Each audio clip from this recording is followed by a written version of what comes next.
Bapak Ibu, saya memilih topik pembaharuan Israel karena memang bertepatan dengan hari kemerdekaan Israel 14 Mei. Yang merdeka tahun 1948, Israel berubah dari kerajaan, sekarang bentuknya menjadi negara. Jadi usia Israel sudah 76 tahun. Dan kebetulan jatuhnya di tanggal 13 Mei malam dimulai perayaannya. Ada PowerPoint, mungkin bisa ditayangkan. Judulnya yang pertama adalah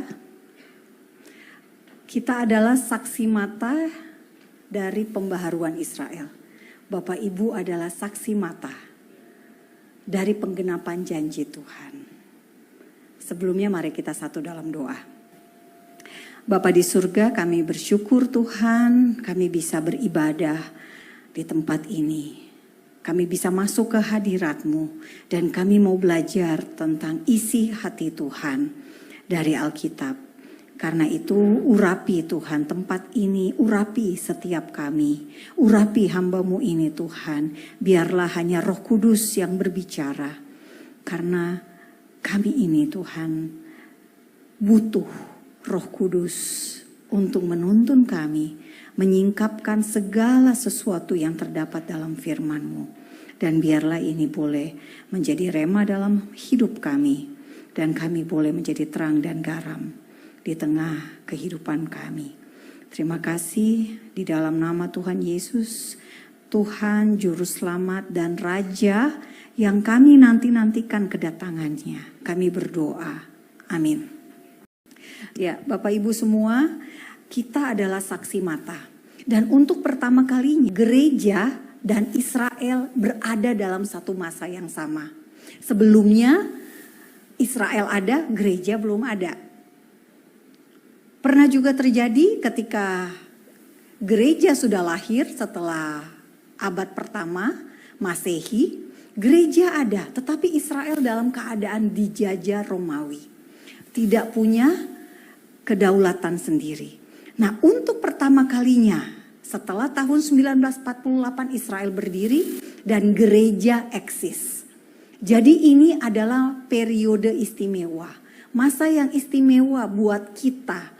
Karena apa? Ada dua saksi Tuhan yang hidup bagi orang-orang yang belum kenal Tuhan. Yakni pertama Israel, pertama gereja dulu, baru Israel. Jadi betul-betul istimewa. Dan justru keistimewaan ini juga membawa tantangan tersendiri. Karena apa? Karena dunia melihat kita itu bagaikan kitab yang terbuka bagi dunia. Nah, Bapak Ibu, saya mengambil ayat dari kitab Yehezkiel. From Horror to Hope adalah esensi dari kitab Yehezkiel. Kenapa? Karena Yehezkiel ini menulis setelah kejatuhan, jadi periode 586 sebelum Masehi. Nah, tetapi di kitab Yehezkiel kita baca Tuhan menjanjikan pembaharuan atau restorasi untuk bangsa Israel. Bahkan di kitab Yehezkiel, Bapak Ibu bisa membaca janji restorasi tentang bait suci. Nah, garis besar kitab Yehezkiel ini adalah dari keadaan yang penuh kesuraman. Keadaan yang penuh dengan penderitaan. Orang Yahudi dibuang ke Babilonia. Kota Yerusalem dihancurkan, bahkan dibakar. Dan bait suci diruntuhkan. Keadaan yang hopeless, tanpa harapan. Tetapi Tuhan berbicara kepada Nabi Yehezkiel bahwa ada pemulihan. Dan yang menarik Bapak Ibu, kalau kita baca dari kitab Yehezkiel 36 di ayat 7, Tuhan bersumpah bangsa di sekitar Israel akan menanggung noda mereka. Noda apa? Ini adalah perbuatan mereka, perbuatan bangsa-bangsa di sekitar Israel yang menyakiti bangsa Israel. kita jarang mendengar kata Tuhan bersumpah. Tuhan bersumpah ketika memberikan tanah perjanjian. Dan Tuhan bersumpah juga akan menghukum bangsa-bangsa yang menganiaya gitu ya. Ada hukuman Tuhan terhadap bangsa-bangsa yang tidak menghormati perjanjian Tuhan dengan bangsa Israel. Nah Bapak Ibu, kalau kita lihat juga narasi digambarkan di dalam kitab Yehezkiel, sesungguhnya ingin sekali Tuhan menyampaikan bahwa dunia perlu tahu tentang Tuhan.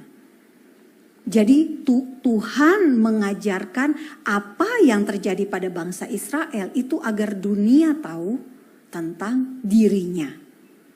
Tentang Tuhan yang benar itu. Tadi kita sudah 36 dan Yehezkiel 36 ayat 38, narasi dalam kitab Yehezkiel 36 adalah agar dunia tahu akulah Tuhan. Dan bangsa-bangsa yang tertinggal yang ada di sekitarmu akan mengetahui bahwa akulah Tuhan. Yang membangun kembali yang sudah musnah dan menanami kembali yang sudah tandus. Aku Tuhan yang mengatakannya dan akan membuatnya. Jadi ini janji Tuhan. Nah sekarang siapa Yehezkiel? Bapak Ibu, Yehezkiel ini adalah nabi yang sebelumnya dia belum jadi nabi, dia jadi nabinya waktu di pembuangan. Yehezkiel dibuang ke Babilonia di masa Raja Yoyakin. Dia satu periode dengan Daniel. Dibuang ke Babilonia. Penglihatan pertama Yehezkiel terjadi setelah Yehezkiel berada di Babilonia selama 5 tahun. Atau 14 tahun setelah Yerusalem jatuh ke tangan Babilonia. Nah kita tahu dari kitab Daniel merujuk pada Yeremia bahwa mereka dibuang selama 70 tahun. Jadi Bapak Ibu bisa bayangkan janji tentang restorasi itu datang 14 tahun setelah mereka merasa nelangsah gitu ya. Merasa tidak ada pengharapan. Nah, sebetulnya Yehezkiel ini adalah seorang imam. Karena kalau di Israel dulu yang menjadi imam pengganti adalah anak dari imam sebelumnya. Jadi ia adalah anak dari keturunan Imam Sadok. Nah, yang dijanjikan Tuhan adalah pembaharuan Israel di Yehezkiel 36. Bapak Ibu bisa lihat di slide ini saya bicara, Tuhan bicara tentang tanah Israel, next slide-nya, tanah Israel yang Tuhan katakan sebagai tanahku, bukan tanah bangsa Israel, tanahnya Tuhan. Di ayat 5, lalu Tuhan bicara tentang umat dan yang ketiga tentang bangsa-bangsa. Bangsa-bangsa artinya termasuk untuk kita orang Kristen di Indonesia. Nah kita lihat apa saja yang ada di dalam pembaharuan Israel di Yehezkiel 36. 1, gunung-gunung Israel bertunas memberi buah. Ini sudah terjadi Bapak Ibu. Israel sangat terkenal dengan pertaniannya. Inovasi pertanian, teknologi irigasi tetes, janji Tuhan tergenapi. Yang kedua, umat Israel pulang kembali dari seluruh negeri, dari seluruh penjuru bumi, kembali ke tanahnya. Yang ketiga, tanah dikerjakan dan ditaburi. Banyak pekerja dari Thailand, dari Nepal bekerja di Israel untuk pertanian. Yang keempat, ini yang menarik Bapak Ibu, kalau Bapak Ibu baca di ayat 9, Yehezkiel 36 ayat 9, hati Tuhan baik kembali. Jadi Tuhan bilang ke Yehezkiel, apa yang terjadi oleh Babilonia, karena Babilonia meruntuhkan bait suci, membakar kota Yerusalem, kalian semua dibuang. Seakan-akan saya tidak baik. Tapi hati Tuhan berjanji akan baik kembali. Lalu orang Israel menjadi banyak. Ada anak cucu, ada lautan manusia. Ini janji Tuhan dan betul terjadi ya. Sekarang jumlah orang Israel sudah sekitar orang Israel sendiri itu sekitar 7 juta. Karena memang mereka populasi yang kecil. Di seluruh dunia orang Yahudi hanya sekitar 15 juta. Lalu kota didiami kembali, reruntuhan dibangun kembali. Dan itu sudah terjadi. Bapak Ibu kalau ke Israel melihat sekarang sudah bagus. Ayat 11 juga mengatakan Tuhan berbuat baik lebih dari keadaan dahulu. Dan ini janji Tuhan. Dan janji Tuhan ini, puji Tuhan, tergenapi. Jadi generasi bangsa Israel bisa melihat dengan mata kepala mereka sendiri bahwa orang-orang yang dibuang itu kembali dan sekarang mereka menjadi lebih baik daripada dahulu. Lalu jumlah manusia dan binatang bertambah banyak. Salah satu keunggulan Israel juga adalah di peternakan. Jumlah populasi sapi di Israel itu sedikit sekali, hanya 150.000 ekor. Tetapi produksi susunya itu bisa 1,5 miliar liter per tahun. Bandingkan dengan negara kita, Pak Prabowo mau bikin program susu gratis. Populasi sapi kita lebih besar dari Israel. Populasi sapi kita sekitar 1 jutaan. Tapi produksi susunya nggak sampai 1,6 miliar. Makanya kita impor susu tiap tahun 14 triliun. Makanya saya sudah pernah presentasi, saya sampaikan bahwa perlu untuk adopsi teknologi. Supaya kita nggak perlu beli 14 triliun. 14 triliun jika dijadikan teknologi kita memiliki. Dan kita bisa bikin susu gratis. Gitu. Nah ini karena apa? Ada ayatnya gitu ya. Israel adalah negeri susu dan madu. Kalau mereka nggak punya susu berarti firman Tuhan gagal. Gitu. Nah sesimpel itu sebetulnya. Lalu spiritualitas, secara spiritualitas Yehezkiel menulis Israel akan mengetahui akulah Tuhan. Akhirnya bangsa Israel akan tahu Tuhan yang betul itu, Tuhan yang benar. Tanah Israel menjadi milik pusaka Israel di ayat 12. Nama Tuhan kembali kudus. Nama Tuhan kembali kudus. Tuhan melarang orang Yahudi menyebut nama Tuhan dengan sembarangan. Kenapa? Sebetulnya bukan karena cara pengucapannya, tetapi siapa yang mengucapkannya. Kalau orang itu juga tidak kudus, maka namanya tetap tercemar. Makanya nama Tuhan itu bisa dikatakan nama Tuhan kembali kudus kalau mereka betul-betul mengenal Tuhan. Jadi nggak bisa hanya di bibir aja. Jadi seluruh tubuh, jiwa dan rohnya harus menyembah Tuhan. Barulah ketika menyembah Tuhan, Tuhan kuduslah namamu, engkau kudus Tuhan. Itu selaras tubuh, jiwa, rohnya. Nggak bisa hanya mulut saja. Nah ini ada di ayat 23, Bapak Ibu nanti bisa baca. Lalu bangsa-bangsa akan mengetahui Tuhan. Karena apa? Bangsa-bangsa di sekitar bangsa Israel menyembah Tuhan yang bukan Tuhan yang benar. Menyembah Tuhan-Tuhan. Filistin menyembah Dagon. Ada yang menyembah Baal. Ada yang menyembah Asyerah. Ya. Nah kemudian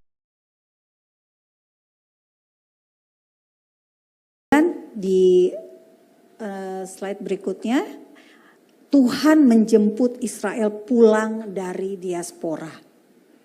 Tuhan yang menjemput. Karena apa? Karena orang Israel, orang Yahudi yang terserak di Singapura, di Eropa, di Amerika.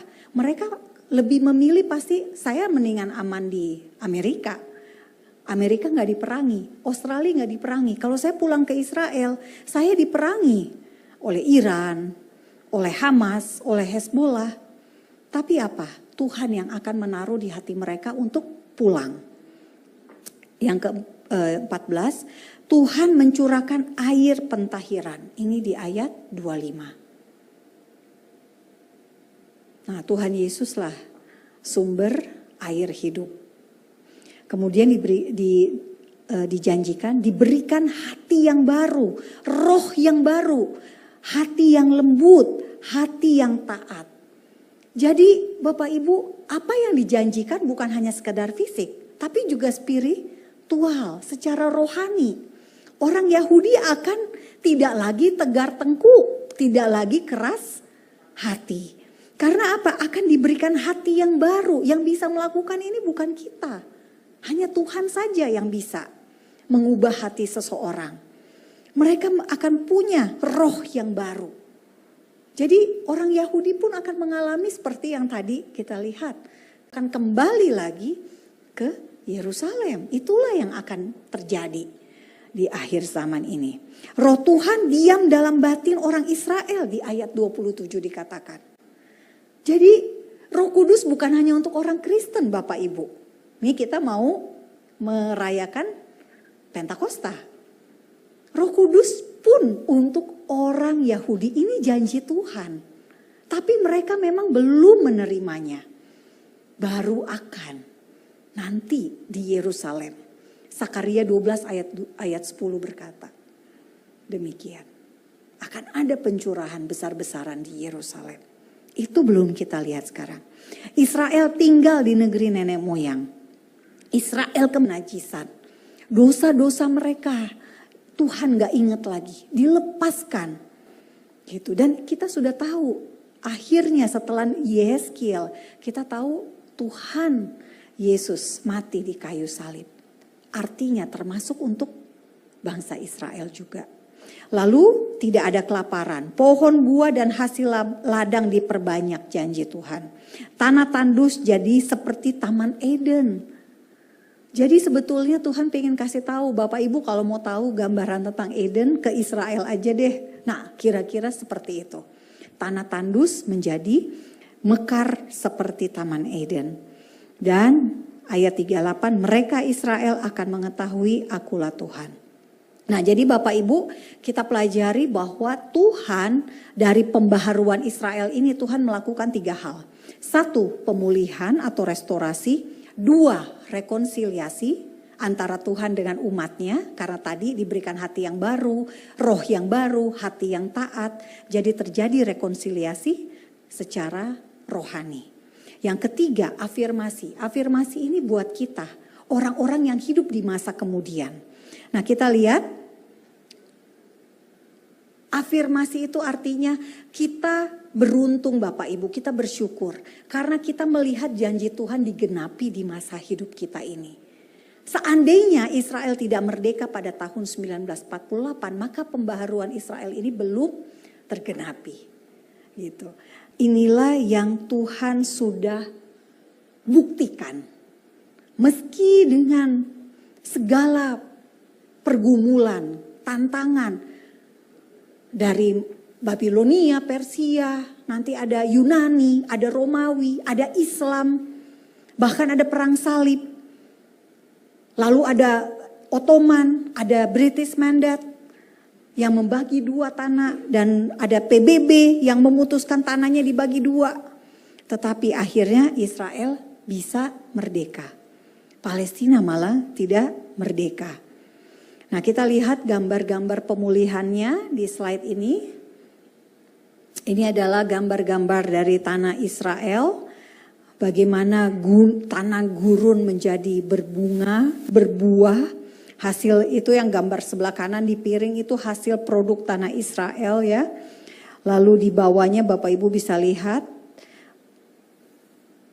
Salomo berbicara tentang bunga-bunga yang jauh lebih indah. Nah itulah dia melihat apa yang ada di depan mata kita ini. Bunga-bunga yang ada di Israel. Kota-kota Israel didiami kembali.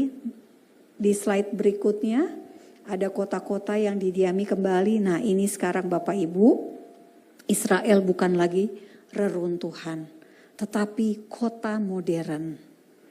Dan ini adalah yang Tuhan janjikan. Yehezkiel 36. Nah kemudian kita lihat Yehezkiel 36 ayat 24 mudik ke Israel atau aliyah pulang kampung. Ini janji Tuhan. Bapak Ibu, total Aliyah tahun lalu 2023 itu sebanyak 45.000 orang Yahudi pulang kembali ke tanah perjanjian. Dan jumlah ini dari Rusia 32.000 orang, Amerika 2.500, Ukraina 2.170, Belarus 1.800, Prancis 1.000 orang. Ketika ada perang Rusia melawan Ukraina, orang-orang Rusia malah ketakutan, malah pulang. Sehingga Rusia menjadi bahasa nomor 3 terbanyak digunakan setelah Ibrani, Arab, lalu Rusia. Karena banyak sekali orang Rusia pulang. Nah inilah penggenapannya.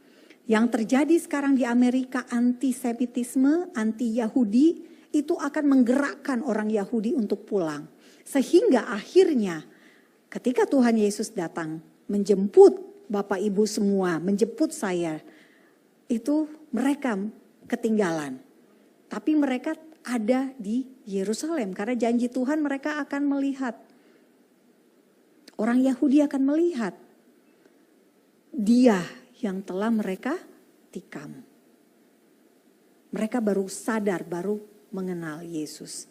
Jadi apa keistimewaan pembaharuan Israel Bapak Ibu? Kita lihat pembaharuan Israel adalah inisiatif Tuhan. Dari Yehezkiel 36 ayat 24 ada 18 dari ayat 24-nya saja ya.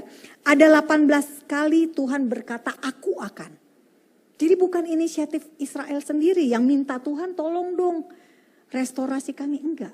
Tapi Tuhan yang bilang aku akan, aku akan, aku akan. Lalu yang kedua kata perintah dengarlah firman Tuhan atau beginilah firman Tuhan ditulis banyak 15 kali Bapak Ibu. Jadi benar-benar Tuhan pingin Yehezkiel kamu dengerin ya karena Yehezkiel ini masih muda waktu itu. Dengerin ya, ini loh firman saya kayak gini. Lalu pembaharuan Israel sebagai kesaksian bagi bangsa-bangsa agar mengetahui Tuhan, Abraham, Ishak dan Yakub. Nah ini dia Yehezkiel 36 ayat 23 dan 36. Lalu Tuhan memulihkan Israel demi namanya sendiri. Yehezkiel 36 ayat 21 sampai 24. Karena apa? Kalau janjinya gagal maka namanya sendiri yang akan tercemar. Namanya jadi rusak. Sama seperti ketika saya berjanji. Lalu saya tidak bisa menempati janji. Maka orang akan menilai reputasi saya buruk, nama saya rusak, nama saya hancur. Tuhan juga sama. Tuhan gak mau namanya hancur. Nah karena itu Tuhan memulihkan Israel demi namanya. Demi namanya sendiri. Restorasi Israel, Tuhan punya perjanjian yang kekal. Tapi kok tanah perjanjiannya gak ada, gak eksis gitu loh. Nah jadi Tuhan merestorasi demi kemuliaannya sendiri. Sendiri yang menjadi celaan oleh bangsa-bangsa. Ini semua ada di perikop pembaharuan Israel Yehezkiel 36 itu. Karena itu Tuhan secara khusus merestorasi bangsa Israel untuk kemuliaan namanya. Jadi kesimpulannya apa Bapak Ibu? Dengan demikian kita sebagai orang percaya kita mengetahui satu. Slide berikutnya tolong. Pembaharuan atau restorasi Israel merupakan pekerjaan pada hal-hal yang perlu Tuhan nyatakan. Contohnya apa? Bangsa-bangsa. Bangsa-bangsa banyak yang belum mengetahui akulah Tuhan. Belum mengetahui Tuhan yang benar. Masih menyembah Tuhan yang bukan Tuhan yang hidup gitu. Tuhan versi manusia. Yang ketiga, pembaharuan Israel merupakan afirmasi atau peneguhan terhadap keberadaan bangsa Israel itu sendiri sejak dahulu hingga sekarang karena kita hidup sudah di masa modern. Jadi dulu sampai sekarang masih ada. Dan sampai nanti anak cucu kita, kalau mereka udah mulai ragu dengan Alkitab, kita bisa bilang, ini loh janji Tuhan salah satunya ada gereja, ada Israel. Salah duanya. Next, kita melihat kasih setia Tuhan dari penggenapan Yehezkiel 36. Kita bisa belajar bahwa Tuhan kita setia. Meskipun bangsa Israel tidak setia, Tuhan setia. Apalagi kepada Bapak Ibu semua yang sudah ditebus oleh darah Yesus, oleh darah yang sangat mahal. Kalau sama bangsa Israel aja Tuhan setia, apalagi sama yang sudah ditebus. Gitu. Amin. Janji Tuhan kepada Israel ya dan amin, berarti janji Tuhan untuk kita juga ya dan amin. Karena janjinya digenapi, meskipun itu dalam keadaan yang jelek dan buruk sekalipun. Apalagi Bapak Ibu semua. Persoalan-persoalan Bapak Ibu pasti mungkin tidak seberapa dibandingkan bangsa Israel. Karena bangsa Israel betul-betul dijadikan buangan ya, orang buangan gitu. Bapak Ibu tidak terbuang gitu. Jadi kita bersyukur janji Tuhan kepada kita pasti juga ya dan amin. Lalu Tuhan konsisten menetapkan tanah Israel untuk bangsa Israel. Karena Tuhan sendiri bilang tanah ini tanahku, punyaku. Jadi kalau sekarang PBB memaksa Israel untuk mengakui adanya negara Palestina di Yudea dan Samaria. Nah Bapak Ibu, ini tidak sesuai dengan apa yang Tuhan katakan. Tidak sesuai dengan pembaharuan Israel. Karena pembaharuan Israel itu juga mencakup teritori Yudea dan Samaria. Negara Palestina itu nanti akan terdiri dari Gaza dan Yudea dan Samaria. Yudea dan Samaria itu banyak sekali jejak Alkitab di situ. Kita orang Kristen inilah yang membutuhkan Yudea dan Samaria. Tanpa Yudea dan Samaria kita banyak kehilangan cerita-cerita di Alkitab kita. Alkitab kita bisa jadi tipis. Karena apa? Yerusalem itu juga termasuk di Yudea. Gitu Bapak Ibu. Nah implementasinya bagi umat Kristen, Bapak Ibu kita bisa lihat.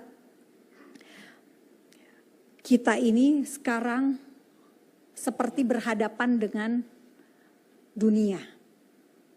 Janji Tuhan seperti ini, dunia ngomongnya seperti ini. Kita melihatnya di mana? Gitu ya. Apakah kita tetap percaya pada Alkitab? Atau kita takut, aduh gak enak kan seluruh dunia ngomongnya seperti ini. Gitu ya. Seluruh dunia bilang Israel gak berhak atas tanah itu. Beranikah kita bersuara? Gitu. Padahal kita tahu janji Tuhan tuh ya dan amin. Tapi karena kondisi kita mungkin tidak mau turut campur. Itu bukan urusan saya. Gitu. Tapi enggak Bapak Ibu, sesungguhnya karena Tuhan mau semua bangsa itu tahu bahwa akulah Tuhan. Nah karena itulah saya mengambil jalan memperkenalkan Israel ini sebagai jalan penginjilan saya adalah melalui isu Israel. Jadi akhir kata Bapak Ibu, 14 Mei adalah hari kemerdekaan Israel. Tahun ini berusia 76 tahun.